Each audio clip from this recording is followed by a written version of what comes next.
El periodo entre guerras se vio caracterizado por revoluciones y crisis que, junto al sentimiento de humillación creado por tratados como el de Versalles, fomentaron el crecimiento y fortalecimiento de los regímenes totalitarios. El totalitarismo se caracterizó por tener gobiernos dictatoriales que buscaban el control político, económico, social, intelectual y cultural de los ciudadanos. Para lograr esto, existía un líder que ejercía su poder a través del sistema de partido único, el cual defendía su visión al colocar la voluntad de las masas sobre los derechos o libertades individuales. Por esta razón, era común que existiera persecución, exclusión, atentados e incluso exterminio de las minorías. Otra característica era el nacionalismo basado en la superioridad racial junto con el militarismo enfocado en ejercer mayor control interno y externo a partir del expansionismo. Un mecanismo común para manipular la opinión de la gente según los intereses del régimen era el uso de la propaganda y de los medios de comunicación, que fomentaban el culto a la personalidad del líder. El primer ejemplo es la Unión Soviética con Stalin, quien tomó el poder de la URSS en 1927.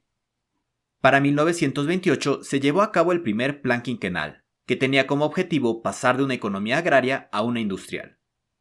Aun cuando la industrialización del país tuvo éxito, las condiciones de vida de los trabajadores fueron precarias.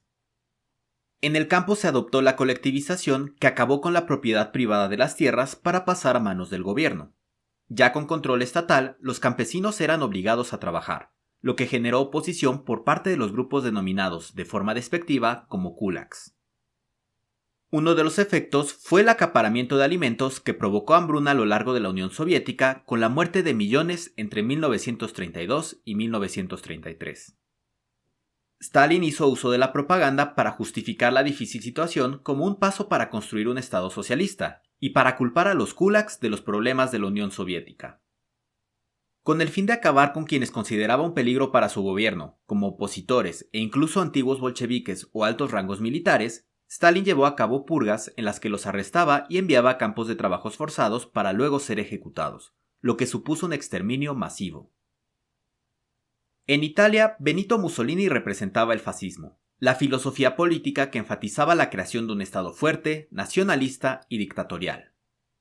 La crisis económica, junto con el sentimiento de injusticia al no recibir los territorios esperados a pesar de ser del bando vencedor de la Gran Guerra, y el miedo al comunismo, hicieron que el fascismo tomara aún más fuerza.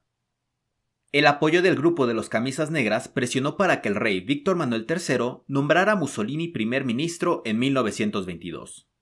Para 1926 ya contaba con poderes dictatoriales y se hacía llamar il Duce, el líder. Como parte de las ambiciones expansionistas, en 1935 Italia invadió Etiopía, uno de los países que había logrado mantenerse independiente durante el imperialismo. Ahora bien, el ejemplo más conocido del totalitarismo es Adolf Hitler en Alemania con el nacionalsocialismo. Hitler había sido inspirado por Mussolini y en 1923 intentó tomar el control del gobierno con un golpe de Estado, haciendo uso de la milicia de su partido. El golpe fracasó y Hitler fue encarcelado, tiempo en el que escribió su libro Mein Kampf, Mi lucha. En el libro planteaba el nacionalismo fundamentado en la superioridad racial aria, el antisemitismo con el odio a los judíos, así como el anticomunismo y la necesidad de expandir el espacio vital de Alemania, el Lebensraum, en contra del Tratado de Versalles que debía ser abolido.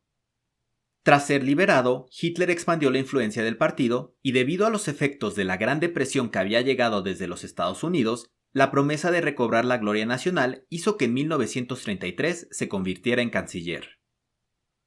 Ya en el poder se promulgó la ley habilitante, que le otorgaba poderes dictatoriales y lo convertía en el líder de la Alemania nazi.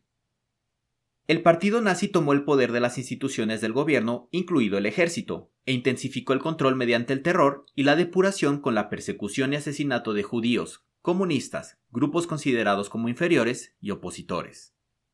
Ejemplos de esto se dieron en la Noche de los Cuchillos Largos en 1934 para purgar la esfera política, así como las leyes de Nuremberg de 1935 y la Noche de los Cristales Rotos de 1938 con acciones contra los judíos. El control de los medios y las políticas económicas que redujeron significativamente el desempleo mediante el desarrollo de infraestructura, tecnología y el rearmamento afianzaron la aceptación del régimen nazi. Otro caso de totalitarismo en Europa se dio en España con Francisco Franco y el falangismo. Franco pertenecía al bando sublevado que fue apoyado por Hitler y Mussolini para salir victorioso de la guerra civil en contra del bando republicano. En Asia, Japón bajo el control de grupos militares y del emperador Hirohito, quien incluso era considerado sagrado, buscaba expandir la esfera de influencia de Japón al reemplazarla de Occidente. Desde 1910, Japón controlaba Corea y en 1931 inició la conquista de Manchuria, con lo que comenzó su expansión por el norte de China. Aun cuando el gobierno chino de Chiang Kai-shek permitió que Japón tomara control de ciertas zonas, en 1937 inició la guerra entre China y Japón. En 1936, Alemania e Italia formaron el eje Roma-Berlín, al que posteriormente se uniría formalmente Japón en 1940, conformando el eje Roma-Berlín-Tokio, que enfrentaría a los aliados en la Segunda Guerra Mundial. Espero que este video les haya gustado y nos vemos en el siguiente.